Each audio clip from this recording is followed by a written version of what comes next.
Some Physics 1 today, and today I want to talk about pulleys. So first, the simple, easy stuff.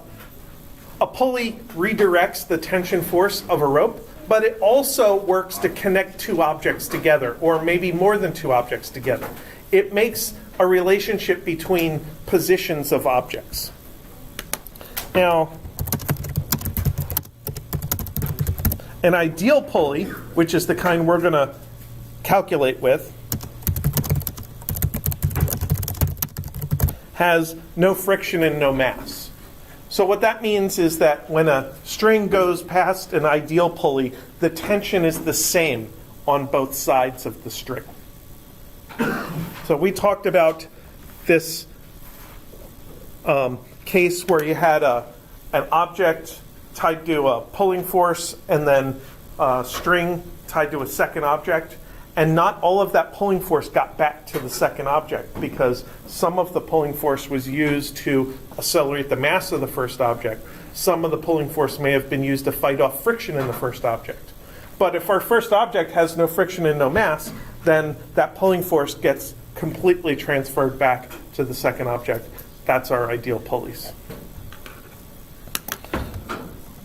Now, there are different things you can do with pulleys. You can use pulleys just to redirect a force. So you can have some object hanging from the ceiling with a pulley and just use it so that you can provide the tension to lift that object. But we can also do things like have block and tackle systems that give us a mechanical advantage so that we can exert a gentle force to lift a very heavy object. And what we're going to deal with is systems of things tied together, which are a class of things I call Atwood machines. And the first one we want to look at is the half Atwood machine. And then later we'll get to the full Atwood machine. So the half Atwood machine is built as follows. It involves a table. So there's my wonderful diagram of a table. And we're going to put a mass 1 on the table. On the corner of the table, we'll put a pulley attached to the table. And then we'll tie a rope to M1 or a string, pass it over the pulley, and at the end of the pulley, we'll hang an M2. So there's our Atwood machine, or our half Atwood machine, really. And then at that intersection there, where M1 is touching the table, we'll put some mu there. We'll put some friction there so that so it's not completely boring. So if we're going to analyze this using forces and Newton's second law, we have to draw force diagrams. And we have two objects, so we're going to have two force diagrams, M1 and M2. M2 has the easier force diagram. There's fewer things touching it. So we're going to have our M2 times G force pulling M2 downwards. And then we're going to have our force of tension pulling M2 upwards. So now we move over and do M1's force diagram. M1 is going to have M1G pulling downwards. And M1 is touching the string, so it feels some force of tension.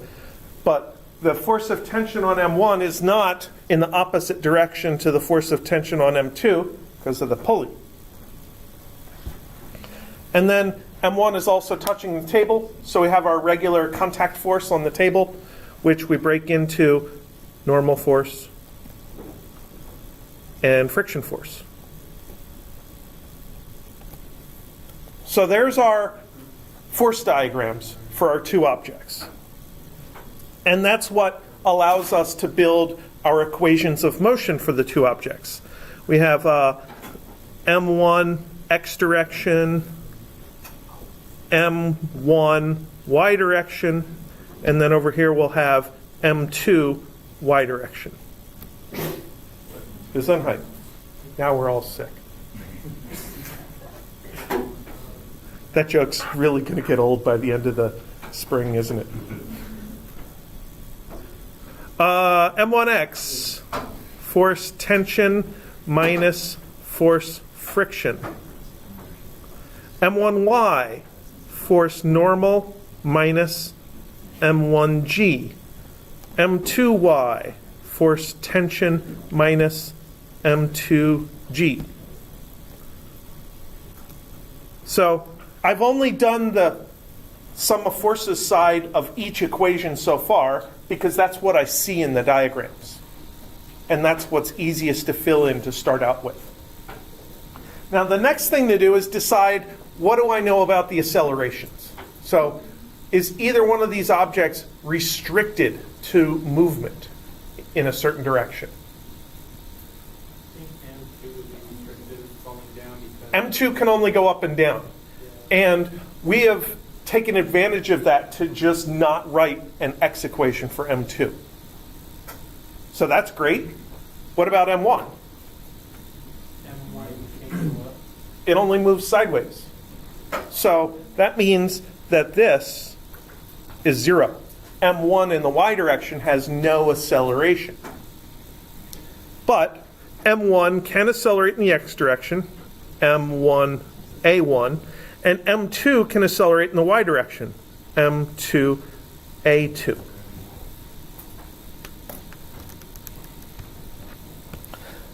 So now I want to think about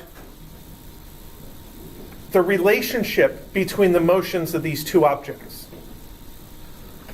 So when M1 moves in the plus direction, what happens to M2? It ends up going downwards. So I'm going to use that to say that A1 is A and A2 is minus A. So if this system accelerates, these two objects are going to accelerate together, and the first object on the platform is going to accelerate in the plus direction. The second object is going to accelerate in the minus direction. So A2 is negative of whatever the system's acceleration is. So that doesn't really do much to my M1x equation. That just means that I can ignore the subscript on A1. But in my y equation, if I put that minus sign in there, then it no longer looks like an F equals ma equation, unless I multiply both sides by minus 1.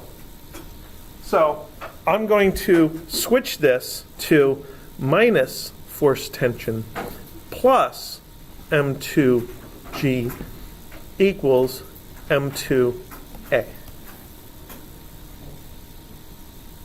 So I'm plugging in my knowledge that A2 is minus A, and then using that minus to actually cancel out this minus over here and put a minus over there. And now it looks like a regular F equals ma equation. I have some forces, and it's equal to m times a. But the downward force is positive, and the upward force is negative. That's okay. Remember when we did the incline, we didn't even use the regular x and y directions. We said we're going to use tilted axes, where x is positive in the downhill direction and y is positive in the crooked normal force direction.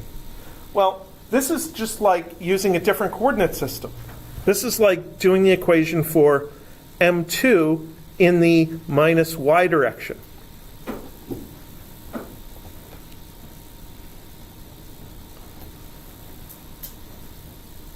Or the way I like to say it, m2 in the plus motion direction. So I like to think about the direction of motion of the system and label that the plus sign with a circle around it. And for each moving object, I need to figure out the forces that are in the direction of that plus sign. That would be m2g. Forces that are against it, that would be the tension. and include those forces. I already have one of these equations for M1. That's the M1x equation. That's already my motion, my forward direction of motion.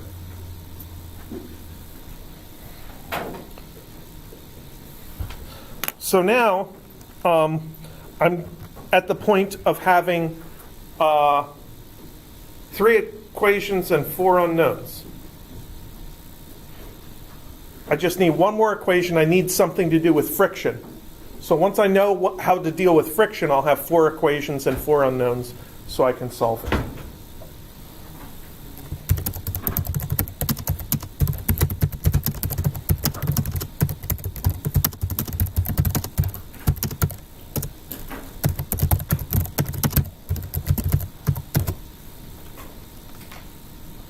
So typically, the way we handle this is we'll take the 2 equations that are in the forward direction and add them together. So we'll get force of tension minus force of friction minus force of tension plus m2g. That's all the left-hand sides of those forward equations. And on the other side, we have m1 plus m2a.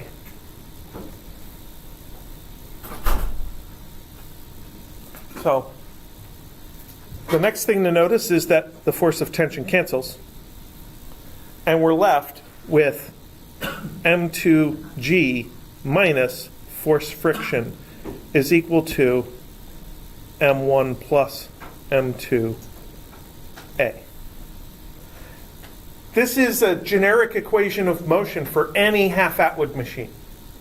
And it basically tells me that there's one force motivating my system, that is m2g. There's one force resisting the motion, that's the force of friction. And then the net force, after you combine them, serves to accelerate the entire mass of the system. So the net force is equal to total mass times A.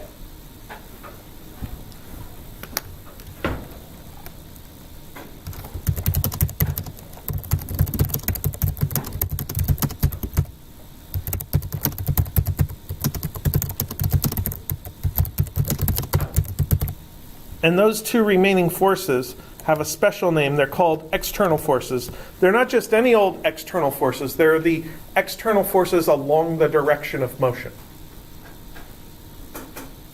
There were 2 other external forces in our force diagrams. M1 on the table had gravity and a normal force. But they cancel each other out, so who cares? They don't affect this part of the analysis.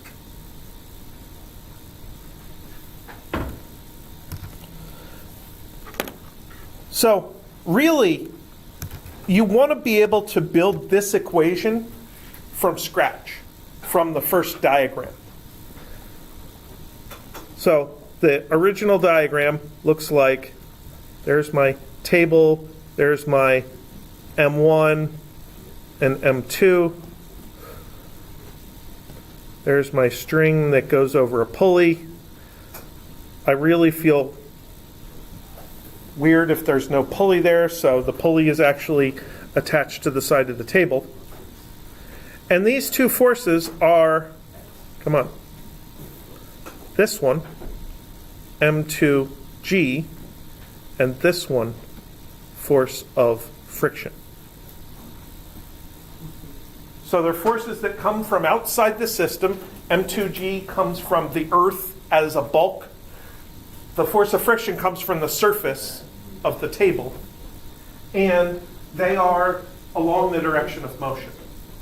So those are the only 2 forces that end up in the Newton's second law analysis for this system. And then we can handle 4 different cases of friction from here. We can handle zero friction, we can handle sliding friction, we can handle static friction, and we can handle the threshold case in between static friction and sliding friction. Handling zero friction is easy. You just cross out the friction term and ignore it.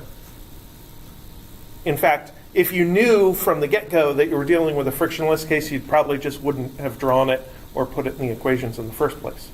But I wanted to have a generic equation that I can use for anything.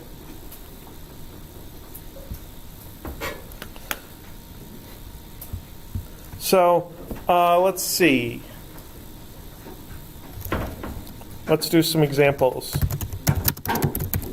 If M1 is equal to 0.1 kilograms and M2 is equal to 0.2 kilograms,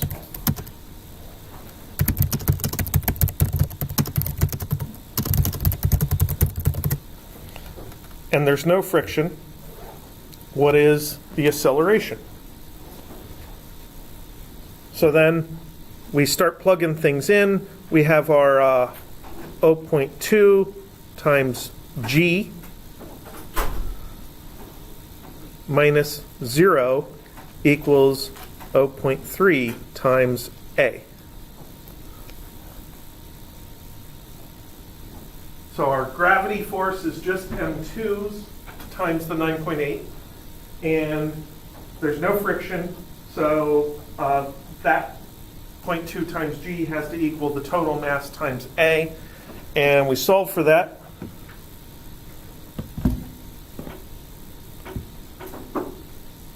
And we get 9.8 times 2/3 is 6.53. 6.53 meters per second squared is equal to a. So our acceleration is not the acceleration due to gravity because we don't have anything in free fall here. M1 is being supported by a table. M2 is being held back by this string with some tension in it. How do we calculate the tension in the string? We went through this algebra process where we eliminated tension as a variable. That kind of gets in the way of solving for tension. But now that we know the acceleration, we can go back and take a look at just one object. So we can take a look at just, say, M2 with its M2G and its force of tension, and realize that we have A equals 6.53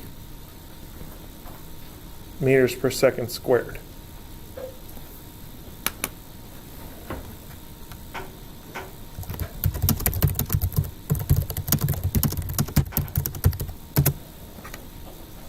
So then we can build the Newton's second law for just M2 by itself.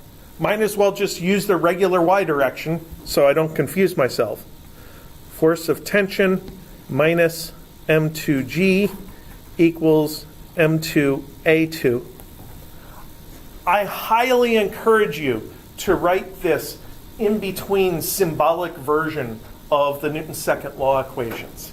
It's not as generic as just F net equals MA, and it's not as specific as actually plugging numbers into them. Hopefully you've chosen variables that mean something, that I like using M for all my masses, so I know when I see a variable called M, it's a mass, and then my subscripts label different things. I like using F's for all my forces. I think your book likes to use plain T for a tension force. I hate that. I always call the tension F subscript T. So now I can plug numbers in.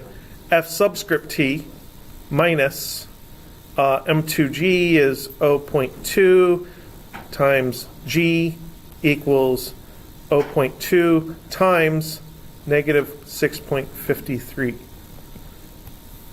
Since I ran my equation with the tension force being positive, up is positive, and the acceleration is negative. So that's what tells me that the force of tension is pretty straightforward. So times 0.2, and then where's that? I think it is 0.2 0.653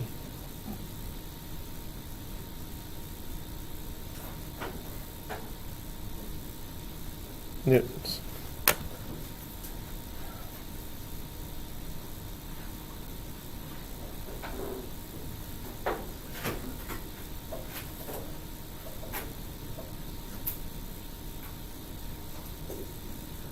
Yes.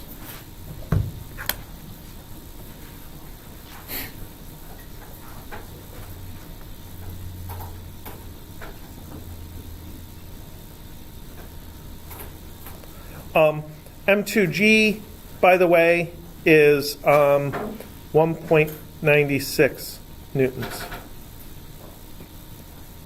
So this tension force is not strong enough to hold back all of the weight of the force of gravity on M2, but it is strong enough to make the acceleration slower than 9.8 meters per second squared.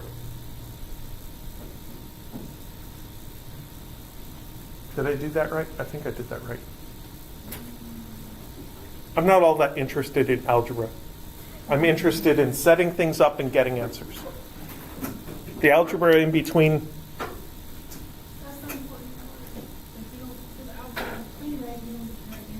Right, but that's prerequisites. I got 0.65333. And I had kept this answer with more digits.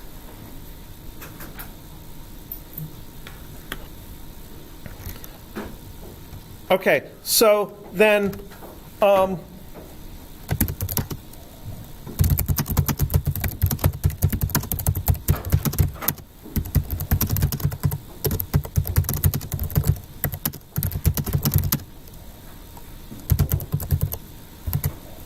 how about this one? Let's say there's enough static friction to keep this system at rest. Then what's the tension?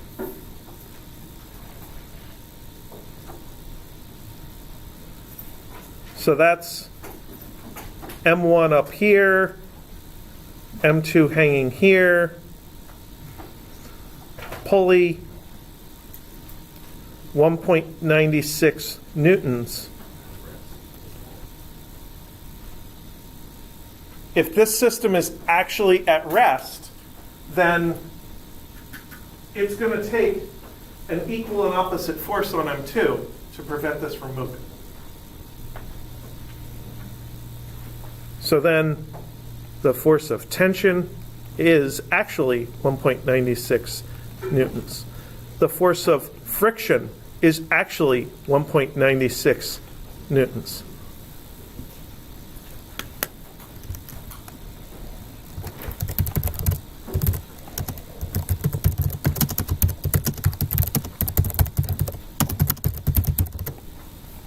So then we could answer the threshold question.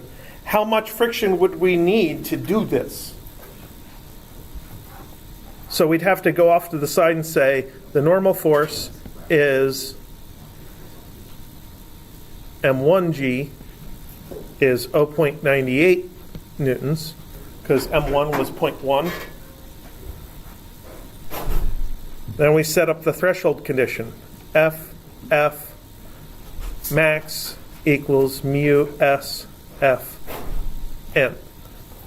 You can set up your static friction as either an inequality with the less than or equal, or if you change your notation on the left-hand side of the equation, you could say, well, the maximum friction force actually is equal to that amount. And if you're in the threshold condition, you're basically saying that your actual force of friction is equal to the maximum force of friction. So then this is 1.96 is mu s times 0.98, and we get mu s is equal to 2.0. So it would take a super grippy friction force between M1 and the table in order to prevent M2, which was heavier, from dragging M1 off the edge of the table.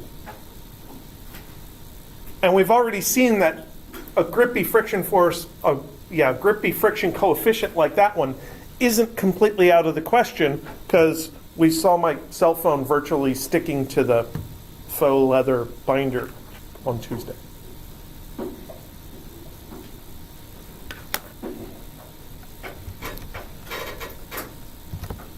So,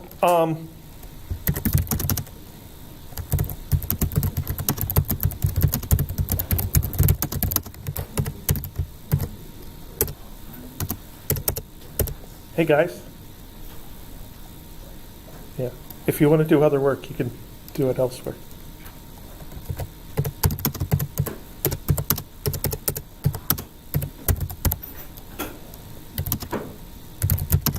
Whoops.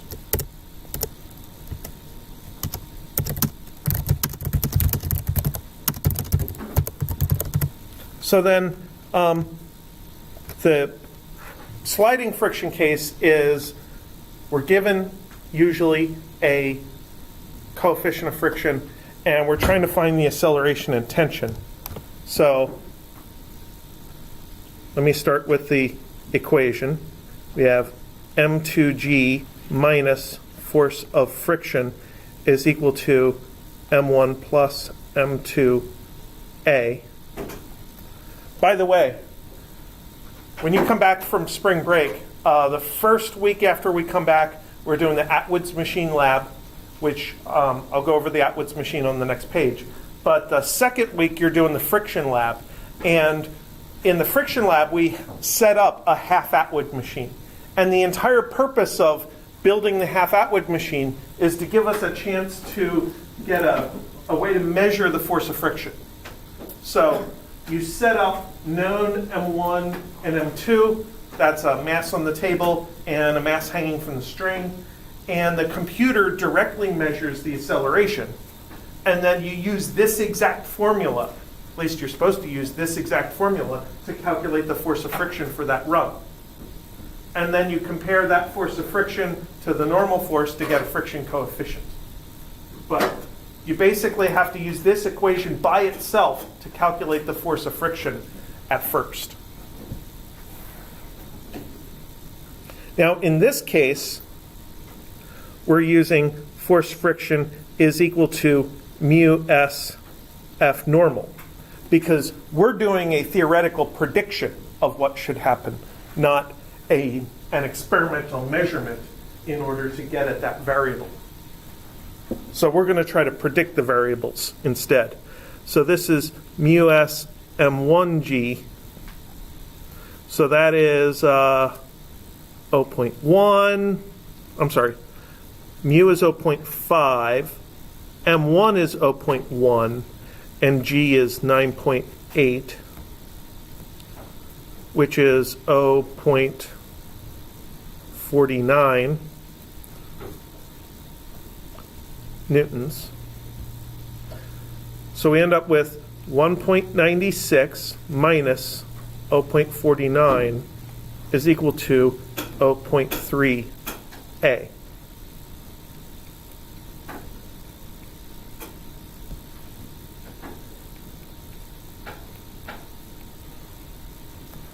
So I used that M2G value that I had already calculated. I did a side calculation to figure out the force of friction. I added the two masses to find the total mass here. And the only variable left in this is the acceleration.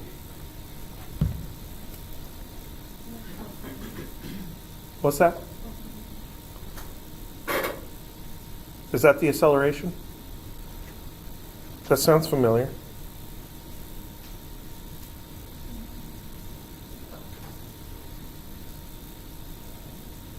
Yeah. 4.9 meters per second squared is A. Notice that it is slower than the acceleration was back here when we had no friction, when it was slippery. That was 6.53. Now we have some friction and the acceleration is less. And then to find Ft, we basically M2G, force tension, and remember that this is a downward 4.9 meters per second squared. If I do have to draw an acceleration near a force diagram, I always draw it off to the side. The acceleration is not a force, it does not get attached to the object. The entire purpose of the force diagram is a checklist of things to go on the left side of the equation. The acceleration is different. So this is Ft minus M2G equals M2A2. Ft minus 1.96 is equal to 0.2 times negative 4.9. So just FF is finding the friction and... So this was sliding, Okay. and FF is friction, and Ft is tension. That was, I've been using the same symbols that I started using way up here at the top of the page. So tension is both pulling M1 forward and holding M2 backward. And friction is holding M1 backward.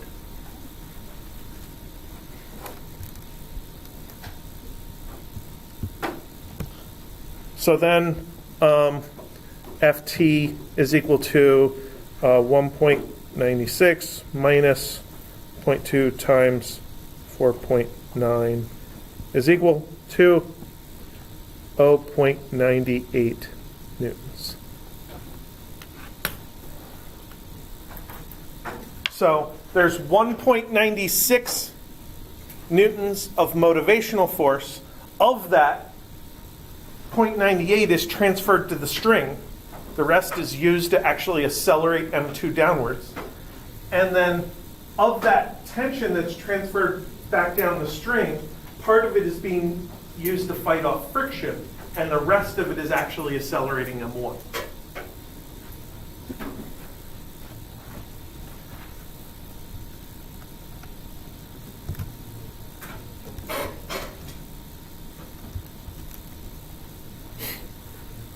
So that is a whole bunch about half-Atwood's machines. Now for the regular Atwood's machine. The regular Atwood's machine is comparatively pretty easy.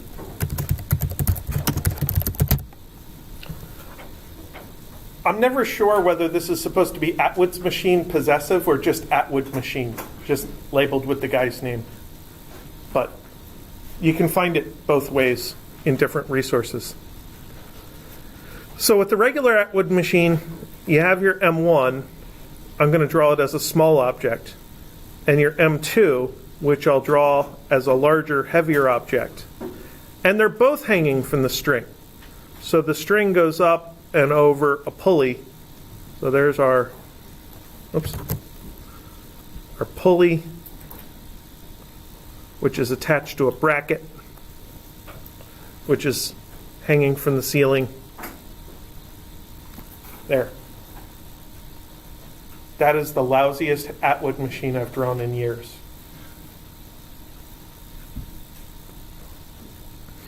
So, again, you want to think about what direction do you expect the system to move. So, I've drawn this with one object obviously more massive than the other. Assuming that M2 is heavier, you expect M2 to fall downward while M1 rises. So, we're going to label this as our plus direction for M1, that as our plus direction for M2. And our external forces are M2G pulling us forward, and M1G is against the plus direction holding us back. Yeah? I thought M2G was going to be negative since it's going downward. I have not made any plus and minus signs yet, other than declaring what direction I expect the system to move. So M2G is downward. Absolutely, it is downward. The blue arrow is indicating what do I want to call positive and what do I want to call negative. How do I turn the word up or down into a plus or minus sign? And because the two objects move in different directions, I want to attach the word down to a plus sign for M2, but I want to attach the word down to a minus sign for M1. So the math of the two objects ends up being in the opposite directions. And our equation ends up being M2G minus M1G is equal to M1 plus M2A. And the form of that equation is just like regular Newton's second law. Usually we write it as F net external is equal to M total A. There's the generic equation. So we find what are our external forces along the direction of motion, figure out whether they are forward motivating forces or backward resistive forces, and literally add them up on the left side with the resistive forces being negative. And then on the right side, we just include the total mass, everything that moves, times A.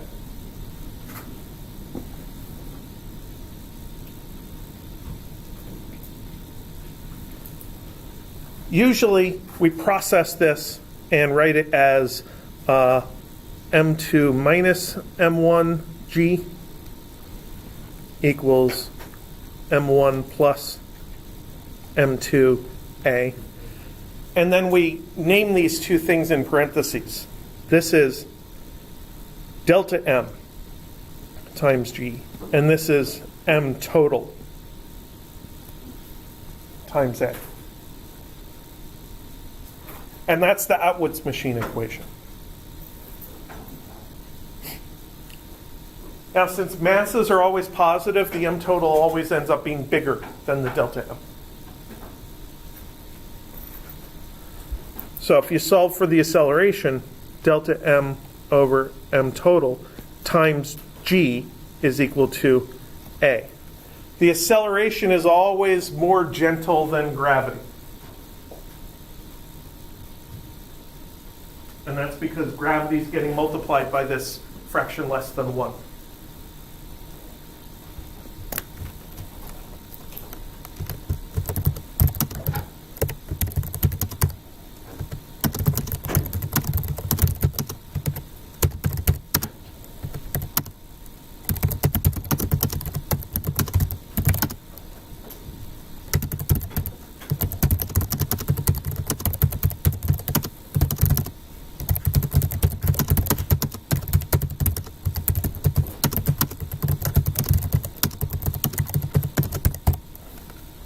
So there's a summarizing thought about the equation. We don't just, as physicists, like to write the generic equations without numbers because it gives us something to do. It allows us to develop a little bit of intuition about the system before we even start putting numbers into it. So my intuition is that this acceleration is always going to be more gentle than gravity.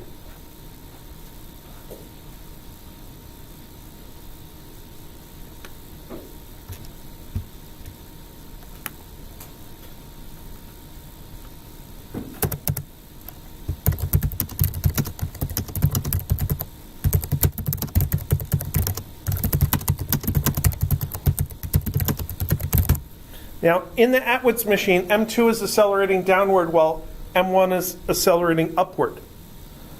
So what does that tell us about the tension? First, the easy one, M1.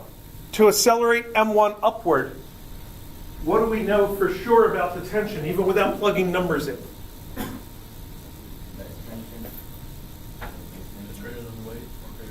In order to accelerate this upward, it's got to be greater than the weight.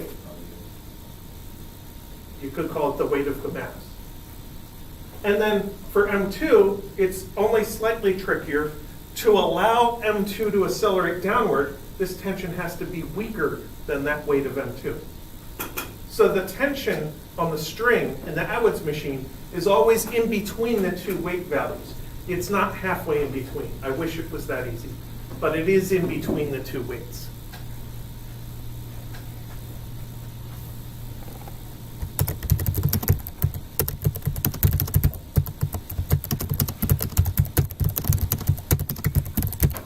in order to actually find the tension, we have to go back to the procedure on the previous page. We have to calculate the acceleration, do the Newton's second law for one or the other of the objects, plug in the acceleration, and then we can calculate the tension.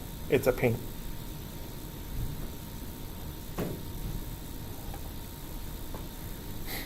All right.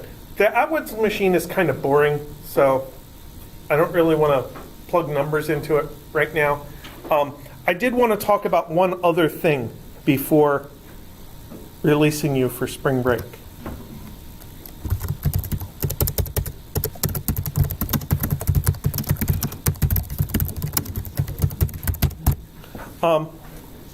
Very often in mechanical engineering, we're concerned with finding a mechanical advantage. That is, being able to exert a small force to do big things.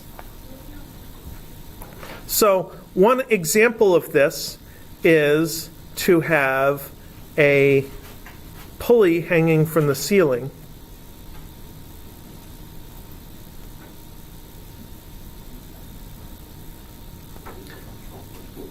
And have a string which is, how do I draw this?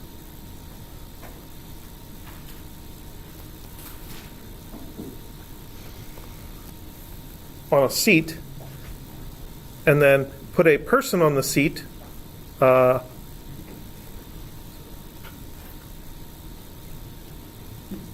stickman, and have the person grab the other end of the rope. Okay.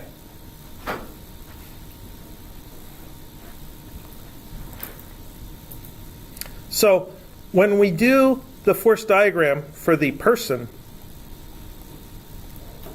they have, of course, a force of gravity equals mg, but they have two upward forces applied to them.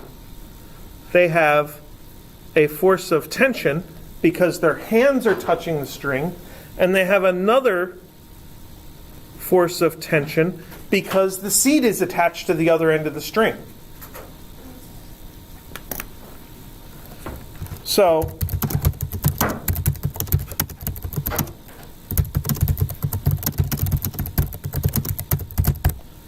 another way to summarize this is to say that this string is getting to apply its tension to that person twice.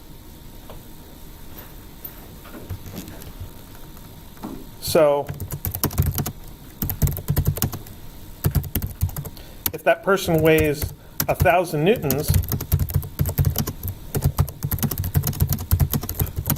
then the tension only has to be 500 newtons.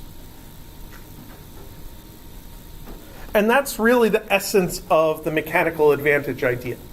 So the person reaches out and they get to pull on one of the ends of the string, and they don't have to lift all of their own weight. They only have to lift half of their own weight. I wish I had a way to hang a pulley here and actually set up a block and tackle system, because it's fun to do.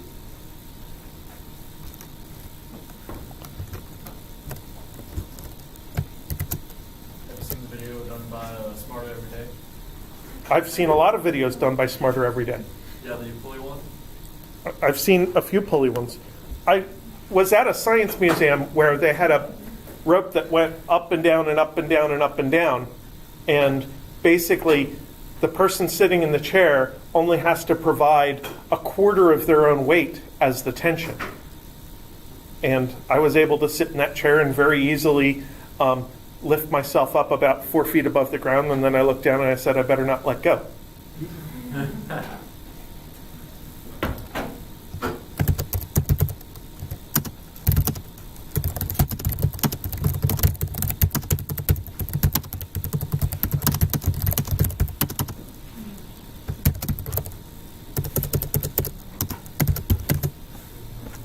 So you can have a system where you have a double pulley and FL. In engineering, A very common term for what you're accomplishing is the load. You put a load on a truck and take it somewhere. So this is the force of load, and we'll put a pulley at the bottom and a pulley at the top, and we'll take this rope and attach the rope to the ceiling and go down around that pulley, up around that pulley, down around that pulley, up around that pulley, and then off to that direction.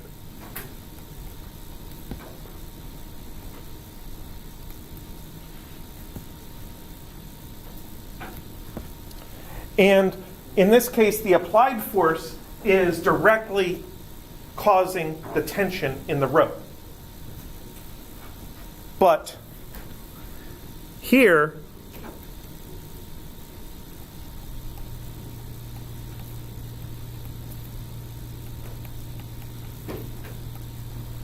there are 4 overlaps of the string. The string goes down, up, to attach to the ceiling. So 1, 2, 3, 4 tensions all pulling up on this pulley, only one load pulling down. So the equation for this would be 4 force tension is equal to force load. And depending on exactly where the string is tied and how many times it goes back and forth, you can end up with any amount of mechanical advantage you'd like. I suppose it depends also on how much rope you have and how many pulleys you have. And the strength of the connection. And that too. Because this connection point here still has to carry the full load. So that the axle of that pulley still has to be a full strength part of the system. Yeah, that's absolutely true.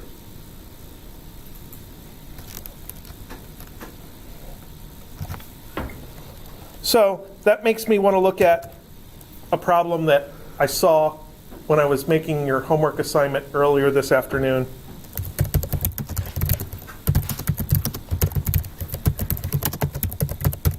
An Atwood machine with a mechanical advantage. So we're going to have a table with an M1 on the table, and the rope is going to go down around a big pulley and back up and attach to the ceiling. And that pulley will be attached to M2.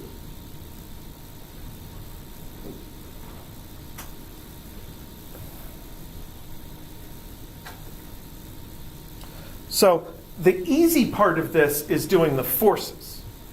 The hard part is figuring out the connection between the motion of the objects. And basically the idea is to invent quantities, at least this is how I handle it. This is L1, L2, and L3.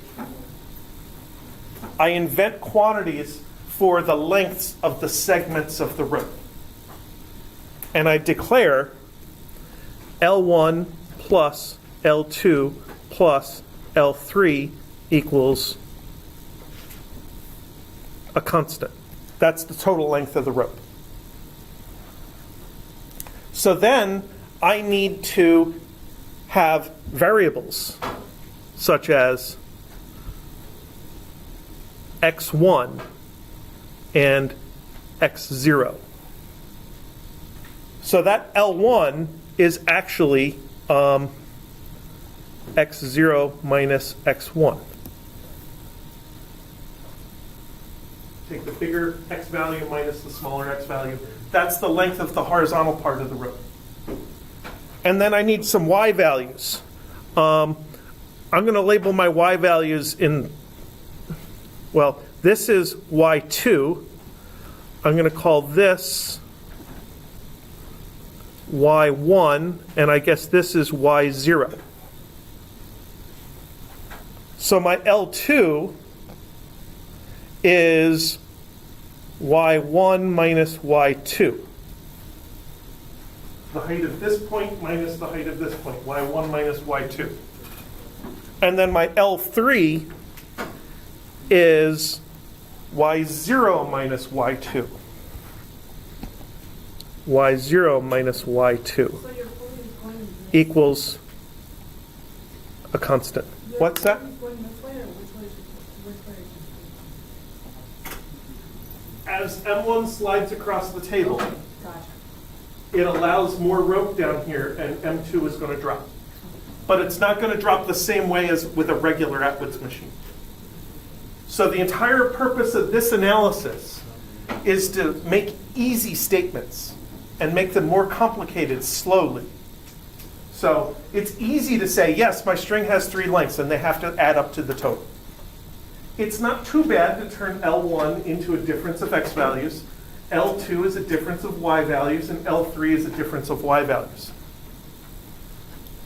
Here's the trick. Now we take the derivative of that equation. Take the derivative of both sides. So this is negative V1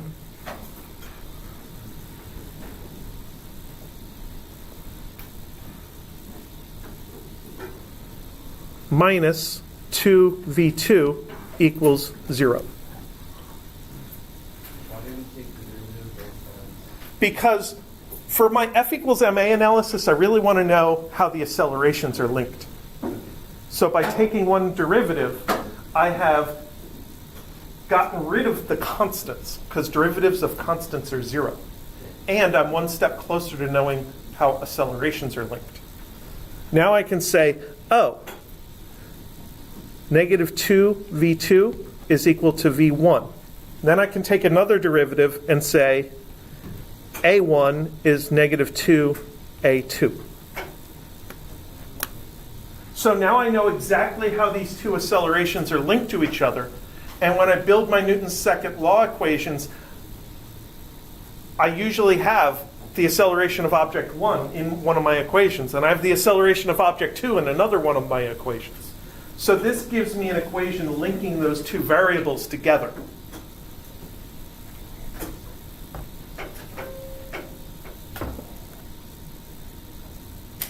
So then my equation of motion for the system, for M1, it is Ft minus Ff equals M1 A1.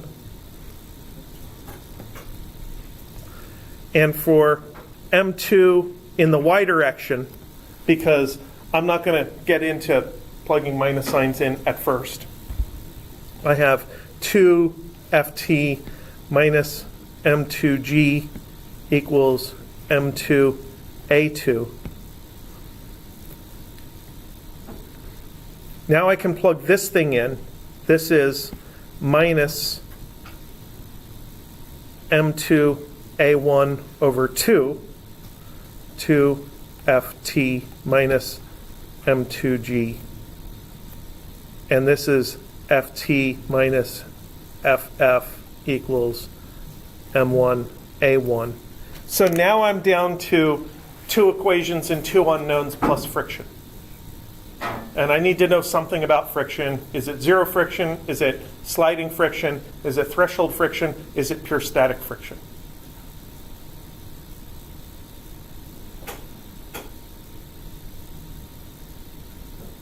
But that's how I turn this A2 into something related to A1.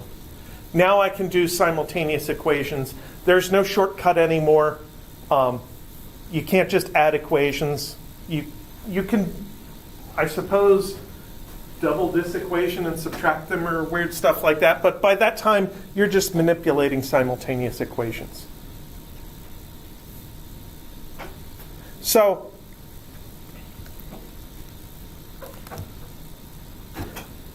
we're not going to do a lot of block and tackle stuff.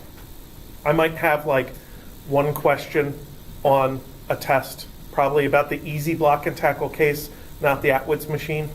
But my point of showing you this was to give you a version of this explanation to prepare you for dealing with the same thing when you do statics and dynamics later on.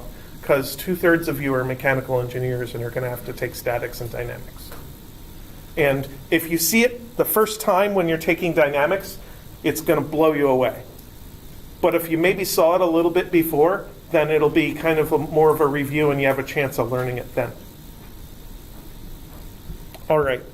I think that is enough for today. Mostly Atwoods and half Atwoods machine, definitely going to be on test 2 and definitely on homework 3. Go home, be well, don't come back sick.